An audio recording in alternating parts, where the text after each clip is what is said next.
Someone came up and asked me during the break, and she said, hey, I'm just curious, what is it that you're planning to do that's going to magnify what you're doing so much in the next year? And I said, I had a realization about a year ago. And the realization that I had was that I had about a $15 million business that works for me with minimal involvement from me. And I had about a $2 million practice that requires me to show up and work. VIP days are part of my practice. Boat days, as much fun as they are part of my practice. Some of the workshops that I run are part of my practice. And we generate about $2 million a year last year with things that require me to deliver it. How many of you have a $2 million business or higher? Raise your hands, raise your hands, raise your hands, raise your hands. Okay, now imagine doing that with no employees. Right, that's insane. No, it fucking sucks is what it is. So what I've been doing is I've been going, like imagine owning a restaurant, but instead of ever going grocery shopping, you just kind of cruise through the kitchen and you take supplies, right? So I go to the How to Manage Business marketing team and I steal resource from the marketing team. And I go to the How to Manage Sales team and I steal resources from the How to Manage Sales team. And I go to the How to Manage Events team and I steal resources. You get the idea? And so the big aha realization for me about a year ago was I need to get serious and build my own staff just for me, separate and apart from How to Manage. You get the concept? Get the idea? Okay. So I went out in search of someone to help me do this because I am a big believer in hiring and investing in the very best you can possibly find and not settling for second best because I think you're worth it. I think I'm worth it. And so I found our next presenter. Barry is a world-class recruiter, like serious world-class executive recruiter. And he is a master trainer and implementer of an amazing tool, which he's going to show you all about, called Predictive Index. Now, who has an amazing, amazing, amazing dragon? All right, stand up if you got an amazing dragon. How'd you like to be able to clone one of their dragons? All right, sit down. Who has a kick-ass amazing paralegal? Raise your hand, stand up. How'd you like to basically be able to clone one of their kick-ass amazing paralegals? I could go through the whole roster of staff, I won't, but you get the idea, right? What Barry is about to teach you how to do is how to clone superstars and how to recognize if a candidate you're interviewing is a clone of someone else's superstar or is the exact opposite of someone else's superstar. And he's going to teach you how to recognize that without getting distracted by all the things that we always get distracted by when we're out trying to hire superstars. Sound pretty good? All right. So with no further ado, looking for love in all the wrong places, looking for love in too many faces, searching your eyes. Here we go. Hi, everyone. Okay, so this is going to be a short 45-minute what predictive index is and how it works. This afternoon, I'm going to be taking a much deeper dive in how, in practicality, it works. And we're actually going to do a bit of an exercise because I believe, last I looked, about 350 people took the survey from the time that it was announced that the link was available till now. So there's a lot of data floating around here, and I'm sure you're all kind of wondering what it means. So again, in this 45 minutes here, I'm going to give you as much of an overview as I possibly can. So before I get started, just a little bit about me. So I've been a retained executive recruiter for the past 36 years. I know that it's hard to believe because I don't look like I'm 100, but I really am. And what that means is I've been working with business owners like yourselves for a really long time, and everybody's got very, very specific types of needs. And matching those needs has been what I was doing for a really long time until I got a phone call a few years ago from some folks, some recruiters at Predictive Index asking if I'd be interested in representing the tool. And I basically, said thanks, but no thanks, I'm really busy. And this went on for a couple of months until I finally met with, at the time, who was their head of science. And so in that meeting, he said something to me which was really life-changing. He said, the worst indicators for success are resume, experience, and education. And you know that feeling you get right before you're going to throw up, or you get that warm nausea that goes up and down? Because I had just spent, at that point, 32 years talking about resume, experience, and education multiple times a day to business owners like you. Oh, they're from this school, look at their background, they work for your competitor for 5 years, they have the same title, blah, blah, blah.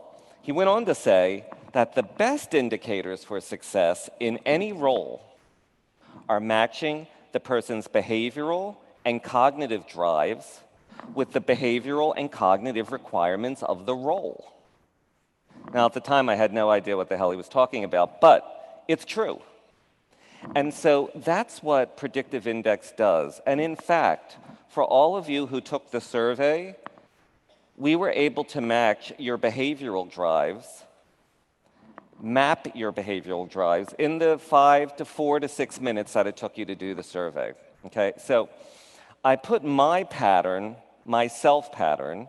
Your self pattern is the top of the 3 patterns up, so that I could point out a few things. So my D drive is quite low. You see that over here?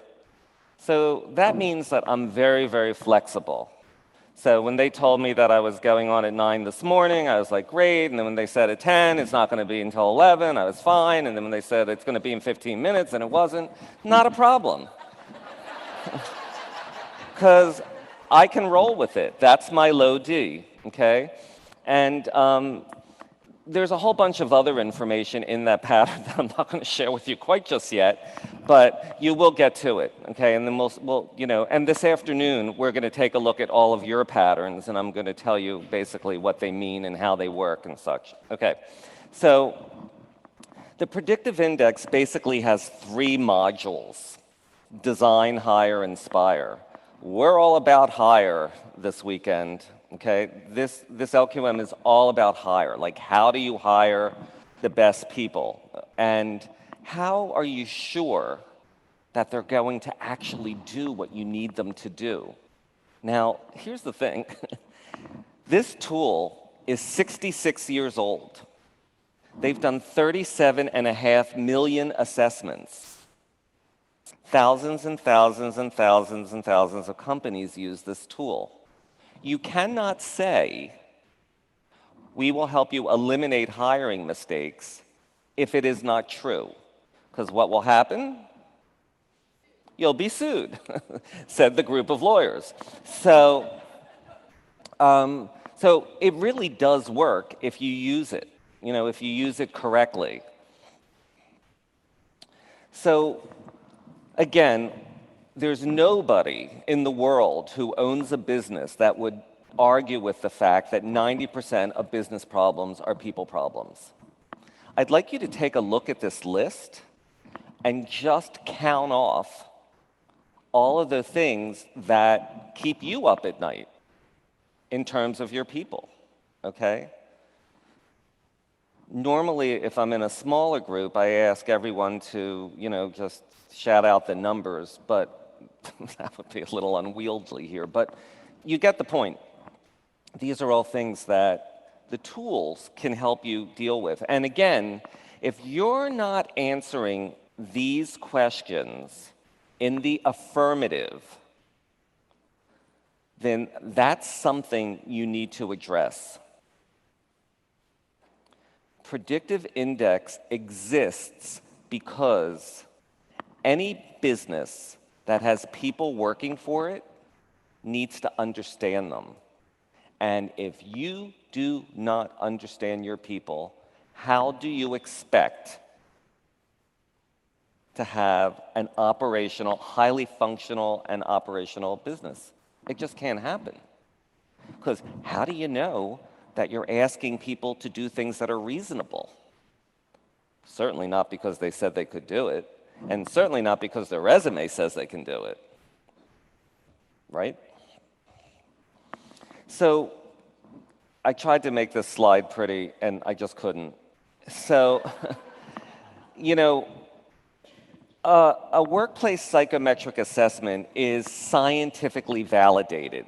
Like, it has to be repeatable science. Now, there are a ton of assessments on the market. You've heard of Myers-Briggs. Now, many of you will have taken the Myers-Briggs, and if you've taken it multiple times, you may have gotten multiple responses. That's because the science on it is not that sound. It's been around a really long time. But the number of third-party validated studies supporting it, not that large. You've got the second most popular tool out there, aside from PI, is DISC. Are many of you familiar with DISC? Right. So you'll note that DISC is not validated for hiring. It will tell you that on their homepage. Okay? So when they say it's not validated, it means that there aren't enough studies around it that show that they can actually help you chart what's required for a job and then match it with the person. You'll also know that if you've ever taken the DISC survey, it could be 45 minutes to an hour and a half, as opposed to the 5 minutes that it just took you and your potential candidates. We're not even going to talk at this session, we'll wait till the next session, about how attorneys, professional services, accountants are giving this 5-minute survey to their clients and to their prospects because they're trying to figure out if they even want to work with them, and if they do work with them, what can they expect? Okay. So again, in terms of the tools that are out there, you'll see that there are tools that will take care of hiring, that will take care of putting groups of people together, inspiring people to work. You'll also notice from this graphic that PI does all of those things. So it is the most widely adapted and adopted tool for the complete talent suite. So why use psychometric assessments? Well, look, the first thing I like to talk about is why people leave companies, okay?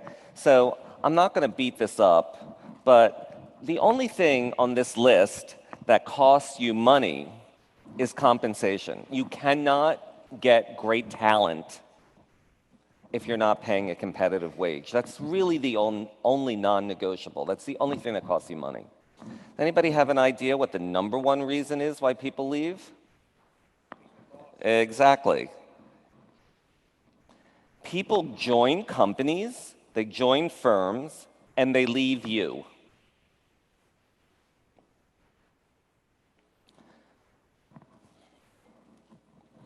I don't pretend to tell anybody how much it costs if somebody leaves, but it's expensive. Really expensive. And not just money. When somebody leaves, who's doing the work? You, or your now pissed off employees who are doing a job and a half.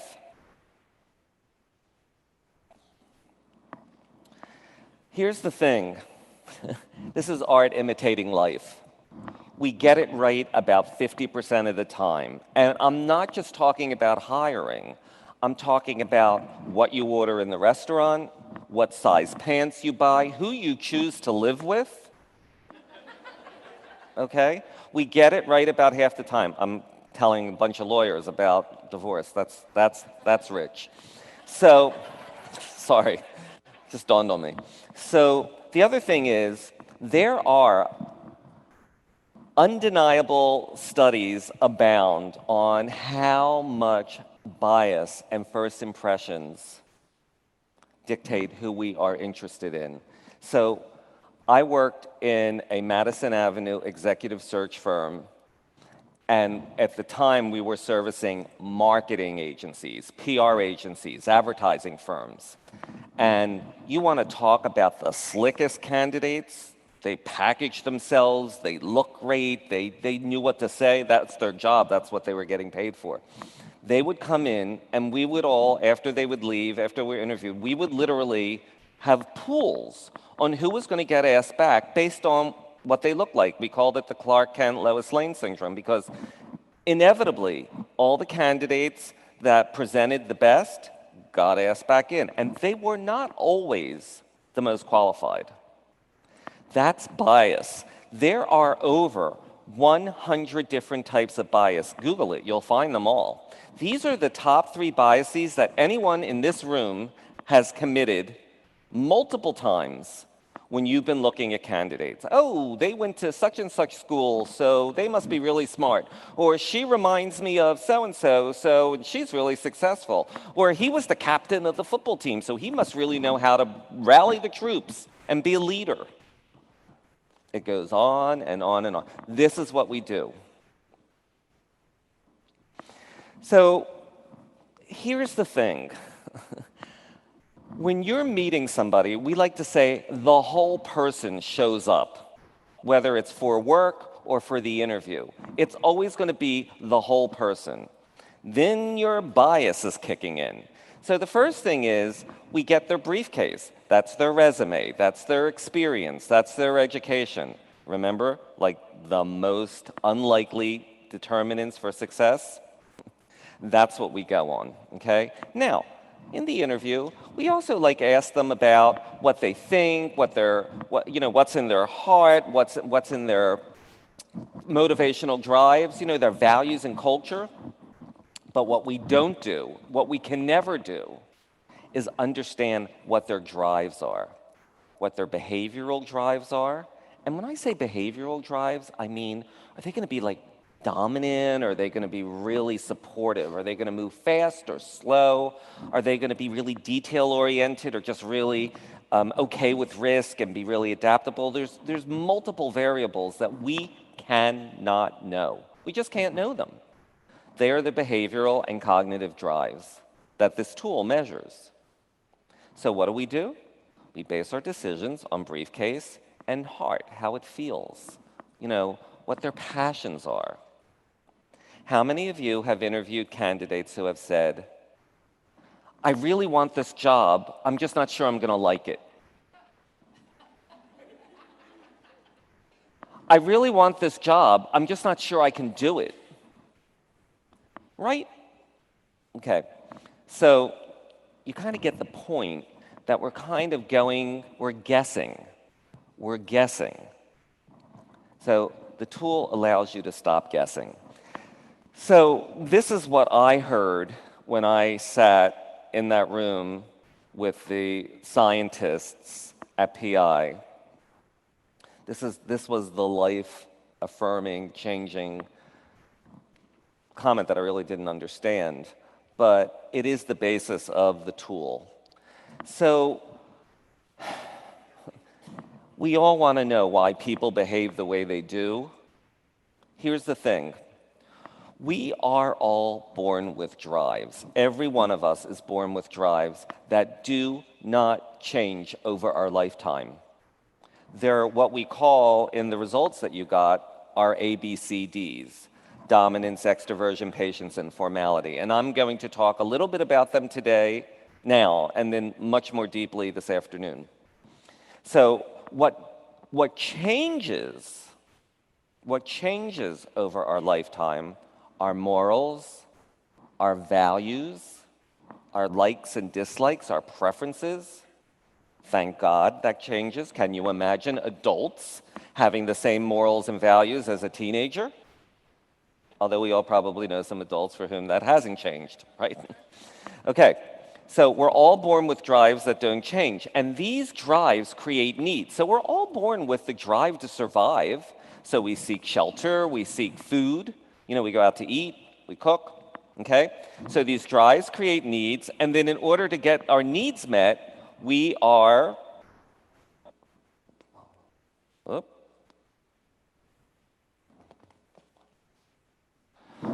a behavior, okay? Our behavior is a response to our needs, okay?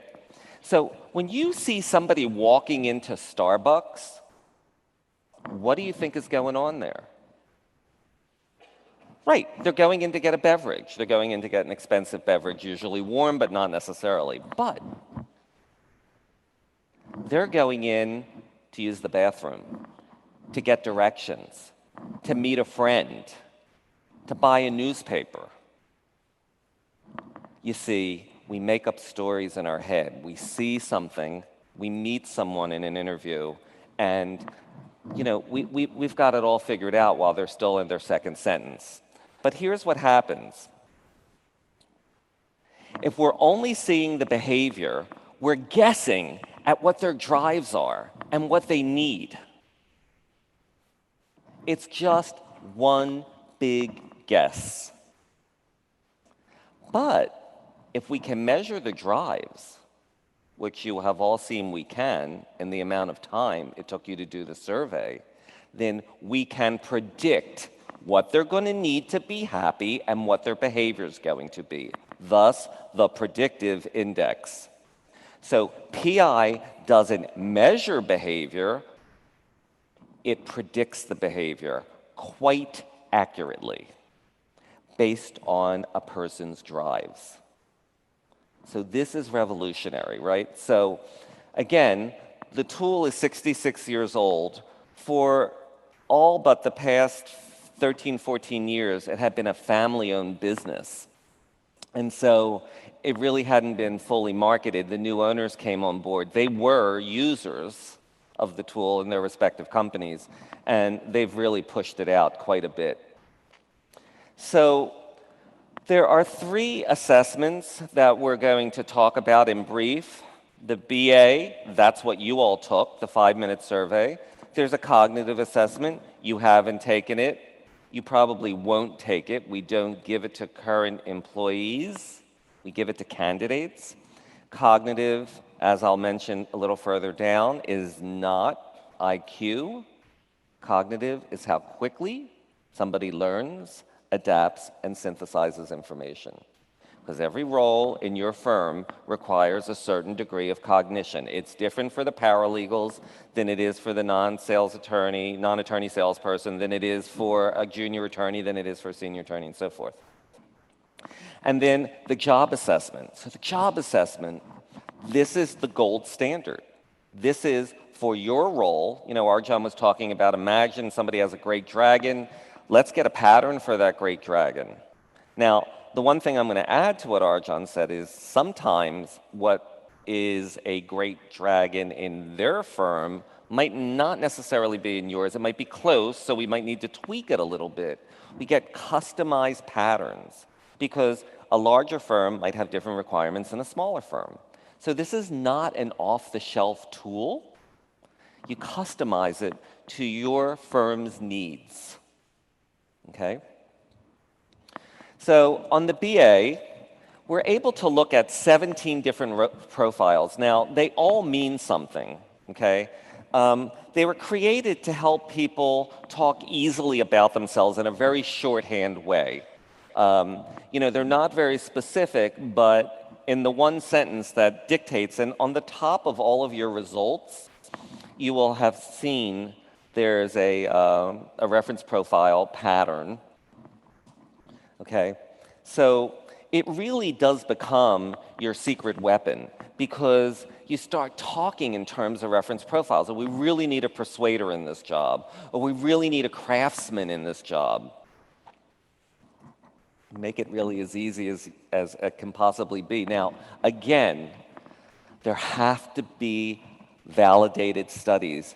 There are over 400 validated studies behind PI, 30,000 people. These studies are a fortune. They take forever, but they are the real science. And, not to get too deep here, but there's something called meta-analysis. So we can look at the research that was done in Asia and throughout all the different language-speaking companies in Europe and then through the Americas and take all of that data and through meta-analysis put it into one language and look at the studies to find out what really works, what's really valid.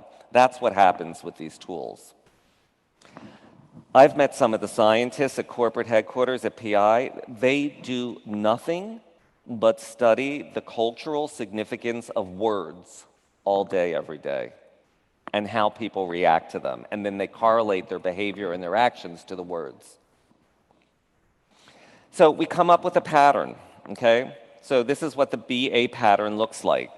And again, I'm going to give you a lot more data detail download this afternoon. But these are the things that the ABC reflect. You'll also see that there's an E there. We'll talk about that later, too. So here's the thing. Every person in the world has a dominance, extroversion, patience, and formality drive. But every person in the world has different levels of each. There are no bad patterns. We say every pattern is beautiful. And it's really quite true, okay? And here's the thing. Any pattern can do any job. Any pattern can do any job. The question is, how many calories are they burning to do it? How much bending and stretching are they doing? I mean, are they swimming upstream or are they swimming downstream? So science and conventional wisdom tells us we want our employees to be swimming downstream in their jobs. We don't want them struggling. We don't want them bending and stretching. Now, you guys, the business owners, you're bending and stretching. If you're not doing your job well, right? I mean, you have to, everything's constantly changing for business owners. Executive teams are constantly bending and stretching, but if you've got people on staff that are bending and stretching, you need to know. And the tool will tell you that. So I put this up here.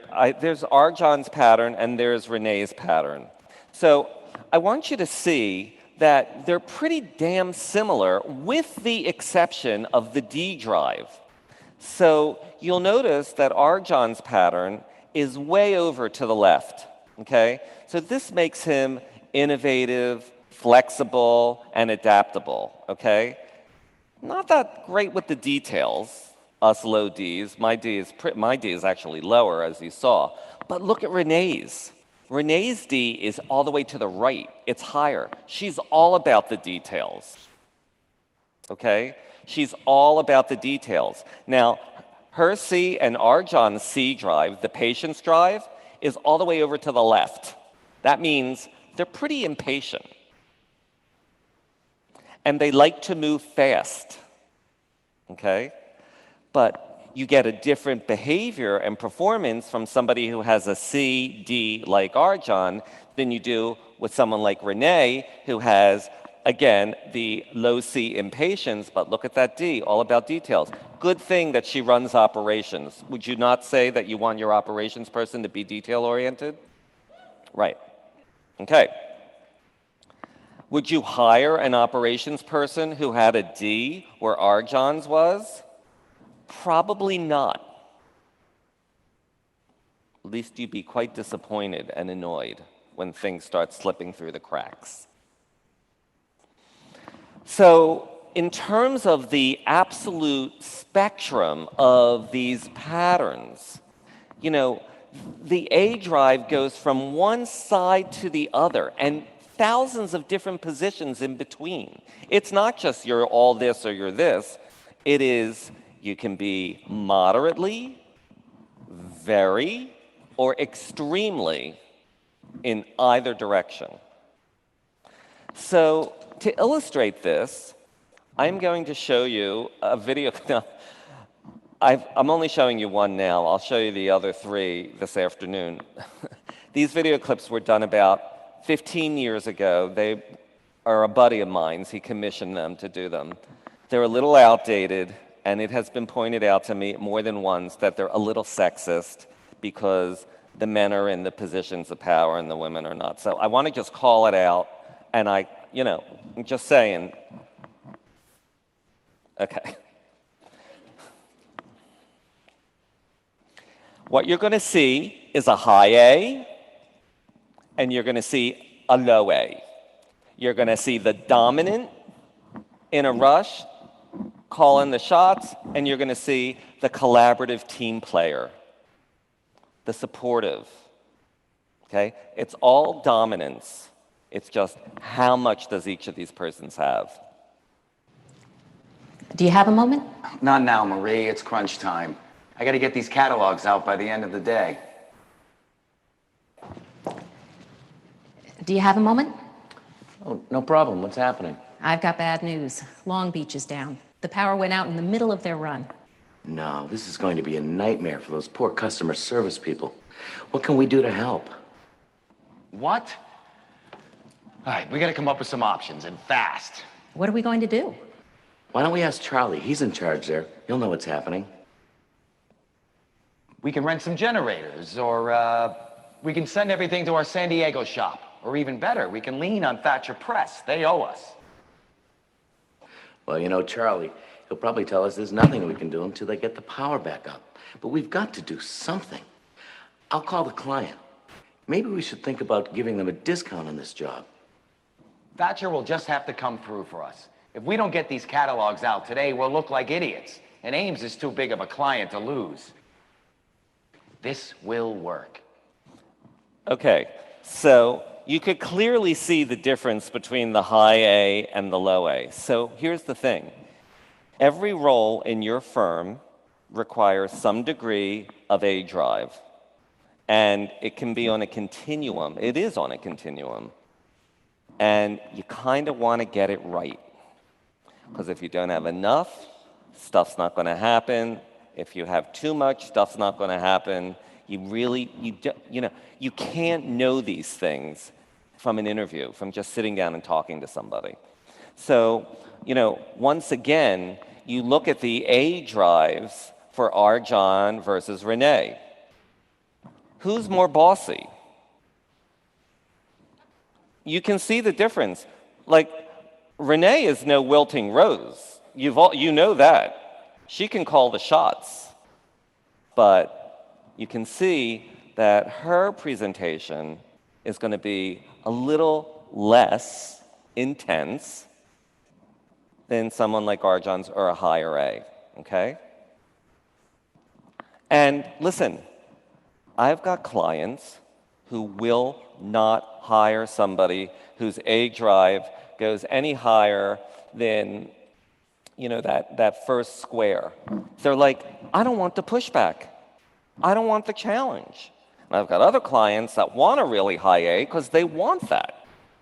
It depends on the role. It depends on the makeup of your organization. Depends on what you're trying to accomplish. Okay? Again, I'm going to do A, B, C, D this afternoon, but just for the sake of this, I'm skipping down to the D drive because, again, I pointed out to you the difference between the D drives here, between Renee and RJon. The difference between somebody who is really going to be a lot more interested in structure and details and a framework, and somebody who just does not want to be confined to structure. Okay? And again, you look at the continuum, every role in your firm requires some specific level of D drive, of formality. Okay? So, you ask yourself this all the time. You know, who am I hiring? How many times have you all hired somebody and then 4 weeks, 6 weeks, 7 weeks, 8 weeks, 9 weeks later, you're like, who the hell is this person? Right? Okay, happens all the time. So the science tells us that the average person can adapt their behavior in that type of way, in that significant type of way, no more than, 120 days. Most people crack within a few weeks, okay? So these patterns, and you'll notice on the surveys that you all took, tell us something very significant. Now, the top pattern, the self pattern, this is who you are. This is how you were born. You came in this way, you're going out that way. It doesn't change. Now, I do feel compelled to step aside a moment here because there are some of you, and you know who you are, you took this thing twice because you really had to see if it was going to be the same and accurate. I'm not going to call out names, but I wouldn't know your face anyway. But here's how it works. You can only take this assessment one time every 5 years because of something called stimulus response. It basically goes like this. You took it the first time, every word you saw was new, you had a clean initial reaction. But then you decided on taking it a second time, and stimulus response, the scientists say, is contaminated. Because you're saying, oh, I think the last time I chose this, I'm going to choose this word. Now, wait, did I choose this word or did I choose that other word? I think if I choose this word, I'm going to get a different response. What will happen if I choose this word? And you don't even do it consciously. And so it is contaminated. So it is a bit of a pain for us when people take it more than once because then we have to go back and find the first initial one because that will be the most accurate pattern. Okay? So sometimes if you take it a second time, the A, B, C, or D, a couple of the factors are in the same place. Most times they're not. Okay, so that's the top pattern, is your self pattern. The middle pattern is how you feel you need to adapt to your current environment. So this is good for 90 to 120 days from the date that it's taken. So yes, this data becomes old and irrelevant after 120 days. Now, the reason that is, we know, science tells us, the workplace is dynamic. It changes. And typically, within 60 to 120 days, things change. Clients come and go, people come and go, situations, scenarios, all change. But it's very, very telling, important to see your staff, how they're bending and stretching. Why do you feel like you need to be bending and stretching in these particular ways? The synthesis pattern is literally a combination of the two. We say it's the observable behavior. So in PI talk, The synthesis, that's who shows up. That's who shows up for the interview. The self is who you get on day 91. So for all of you who have hired one person only to find you got somebody else 3 months later, this will call it out in advance for you. Because the synthesis pattern is what you're going to see when you interview them. Now, many of you may be looking at your patterns and you're saying, oh, the three of them look pretty much the same. They have the same shape. And if that's the case, then I say you are a what you see is what you get type of person. Kind of like the same person at home, on the street, with your friends, with your family.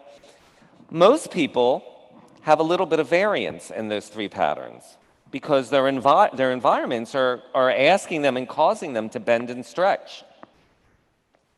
And again, there are no such thing as bad patterns. You know, every pattern is beautiful. Just keep harping that to us while we're being trained, because it is in fact true. It's our environments that cause us to bend. Here's the thing, everybody. All functioning adults adapt their behavior multiple times a day. This is a good thing. Now, we've all worked with people. We call them the problem people. Why? Because they're not adapting their behavior, right? Think about it. The problems that you have with your people is that they're not adapting their behavior. It's like they're not reading the room. They're not doing what you are asking them to do. They're not adapting their behavior. You can see that in these patterns once you learn how to read them. So the cognitive assessment is a 12-minute timed, it is an assessment. It's not a survey. So listen, what you took is a survey. As it was written, as you were told, not a test. There are no right or wrong answers. Just be easy about it, okay? The COG is different. The COG is a 12-minute timed assessment. And as it says, it predicts your ability to learn, adapt, and synthesize information. Really important for a lot of jobs. Now look, if somebody's been doing the job for 15 or 20 years, then they know how to do the job. Okay, they have the cognitive ability to do the job. Now, have they been doing it well for 15 or 20? Well, that's another story, right? So, are they going to be able to do it the way I want it to be done? That's another story. The COG will help us figure that out. Okay? And again, it's 50 questions. It's culturally neutral. By the way, these surveys and assessments can be taken in 70 different languages. And I should have made it a point, if English isn't your native language, take it in the language you're most comfortable in. The software will translate it into English, but there are 70 different languages you can take it in. But it's culturally neutral. And by that I mean the COG has, questions that look like this. Okay. Here's another one.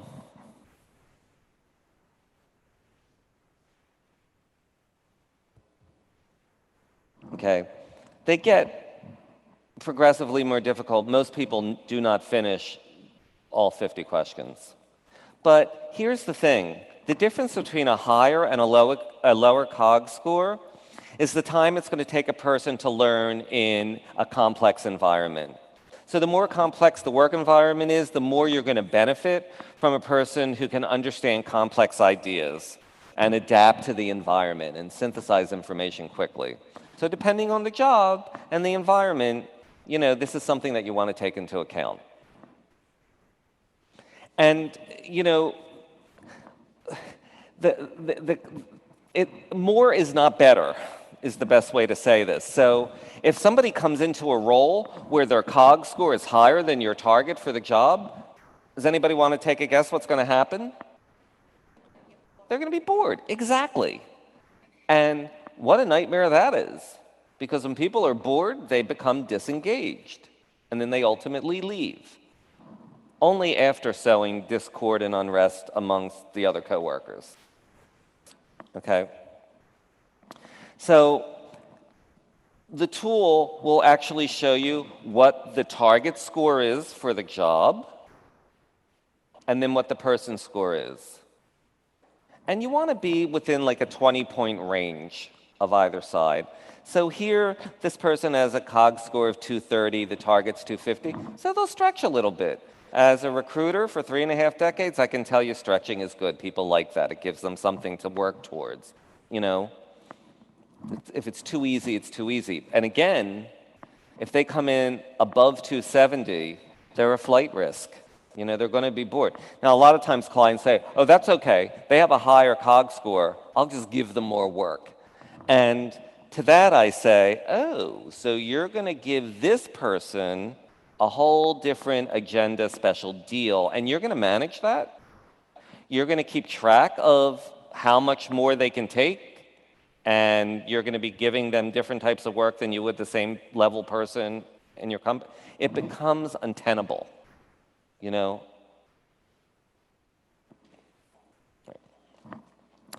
So the other part of the hire module that's really, really important is the job assessment.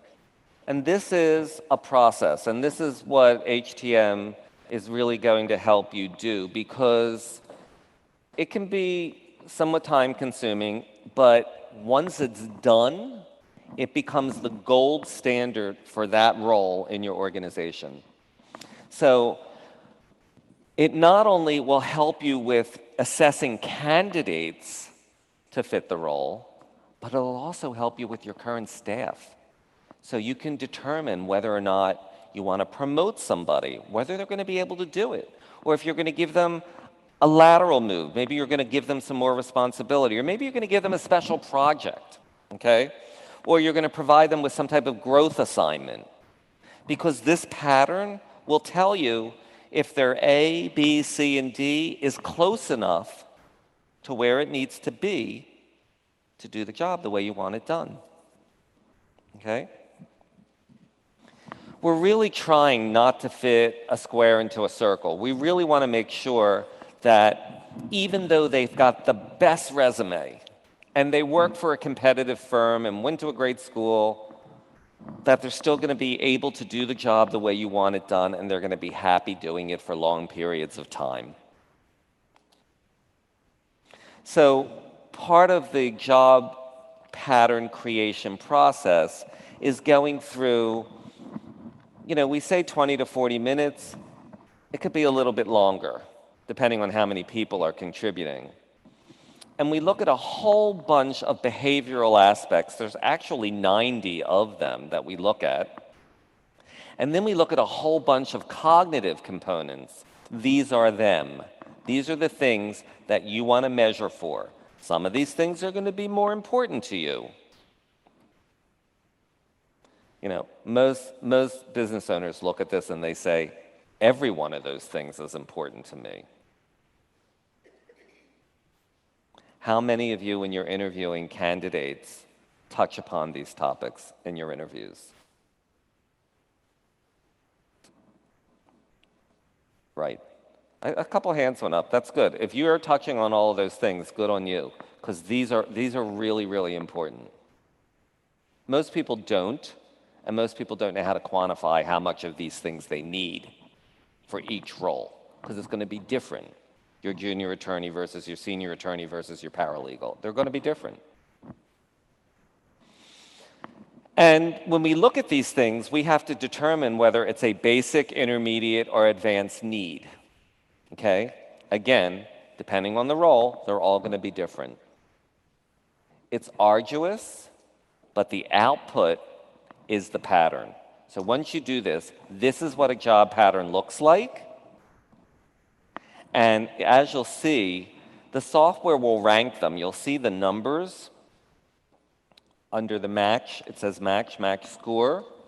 So this is where we determine who we're bringing in for an interview. I want to be really, really clear at this point. This is not a hire and fire tool.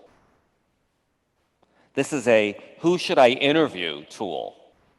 Question, why would you waste 2 minutes talking to anybody before you knew that they could do the job the way you want it done. It doesn't make sense. So what happens is firms put the link, like you all clicked on last night, in the job post. So you talk about your firm, you talk about the role and the requirements, and then at the bottom you say, here at our law firm, we believe everyone has the right to be deliriously happy and successful in their role. Would you please take 5 minutes to complete our survey? It's not a test. There are no right or wrong answers. Just be easy about it. You'll get your results in 60 seconds. The software will then rank 10, 9, 8, 7, 6, 5. You're really just interested in the 10s and the 9s. If you don't have any, and 8's the highest number, great. But there'll be a little misalignment, so you have to talk about that. Software will tell you what to talk about, what questions to ask. You see, you should really only be interviewing 2 people, maybe 3, 1 to 2 people for every opening that you have. And they will be the on-target 2-spec candidates based on their resume. Remember, that whole person shows up for work, their briefcase, their heart, and their head. That's what we're looking for. That's the gold standard for interviewing. Forget the marathon interviewing. It's crazy. It's like a beauty contest, right? It's a beauty pageant. Let's bring in the next one, right? So you're measuring against their ability to do the job behaviorally and cognitively the way you specifically need it done in your company. And then so what happens is the software overlays the pattern of the person on the job. Now, this person is going to be miserable in this job, even though they work for the competitor and have a great resume. And boy, did they interview great. And I really like them. We go to the same gym. Our kids are in the same elementary school. This is somebody worth bringing in for an interview. Now, you may not like them. That's all right. Look, you still have to determine if you like the person, if they're going to be a good chemistry fit for your group and your organization, but at least you're playing with a full deck of cards and you're not guessing. So clients that bring this tool on board, we have a 90+% renewal rate every year. After the first year, they try to go without it, and then like a week or 2 later, they're like, I have been driving with my eyes closed, I can't do it anymore. I can't keep guessing. Because you're just going to be guessing every time until you understand the person and the drives. So how do you define the job? Like, you all think that you're writing really, really great job specs, and you probably are, but the software creates a narrative based on the behavioral and cognitive drives for the role. So what happens is the wording that is produced once the pattern is created will accurately reflect the job. And if you use these words in your job post, you're going to attract the people for whom this job makes the most sense, because they're going to read it and they're going to say, oh my God, that sounds exactly like me. Conversely, if it's not, they're going to just say, yuck, I'm not doing that. So, when we look at profiles, this profile has a low A to the left. And again, this afternoon, I'm going to get you all up out of your chairs and we're going to move the high A's and the low A's all around, and you're going to see what it really means. This person is a collaborative team player who's really analytical and likes to take their time, is really process-driven, and is all about the details. So now that we know what we're looking for, we're going to actually write a job pattern that suits that. And the software is going to provide us with the interview questions, okay? Because here's the thing. When you look at a person's pattern, and then you look at the job pattern, you see in this diagram here, the boxes are the job, the circles are the person. So some of the circles are where they need to be, and some of them are off. So let's just ask questions that actually make sense about the alignment and the misalignment, the fits and the gaps. Because our pattern is sound, our pattern is solid, it's what we need, and the person who's showing up, they're right in some places, not so much in the other. No, sometimes there's some things that are negotiable. I'm not that concerned about the A, I'm more concerned about the B, and so forth.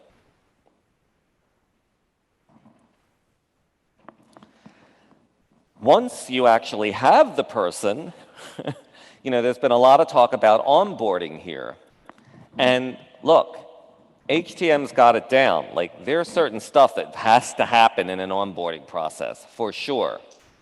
This will tell you how to onboard the people from a behavioral and cognitive perspective. So here's the thing. Some people want a manual. Some people want to get the scoop from the people they're going to be working with. Some people are going to absorb it really quickly, and they're going to want to get to work like on the first day, and other people, not so much. Glassdoor did a study, 6,000 people. This is the results of that study. I cannot tell you how many times, it's every time, I'm sitting in front of a candidate, and they say, yeah, I knew in the first day. I knew in the first week. Yep, into the 5th day, I just knew it was a mistake. Why? Because they were onboarded incorrectly.